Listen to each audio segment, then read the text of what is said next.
Hai korang, video kali ni Damia buat tutorial cara buat wall hop dengan senang untuk korang buat.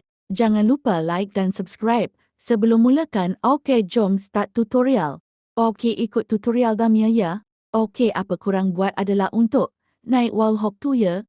So cara untuk senang, korang buat adalah korang pergi tekan shift lock yang ni. Okey Damia tunjuk mana shift lock ya kesian korang. Shift lock ada di sini, so shift lock ada dua kan. Korang just pilih satu je yang ni. Lepas tu korang tekan lompat dan shift lock yang .ni ya ha. Okey yang ni Damia tunjuk ya. Dan korang ulang step yang sama untuk wall hop ya. Tengok Damia buat ya, benda easy jarawur. Berlatih untuk buat wall hop ni sampai korang berjaya ya hoha. So itu je Damia bagi korang tutorial kat korang okey. Jangan lupa subscribe channel Damia dan like.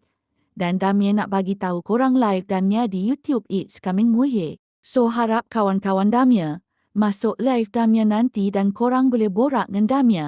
Dan korang boleh dengar suara Damia di live Damia di YouTube okey. Live Damia akan datang ye so bye korang.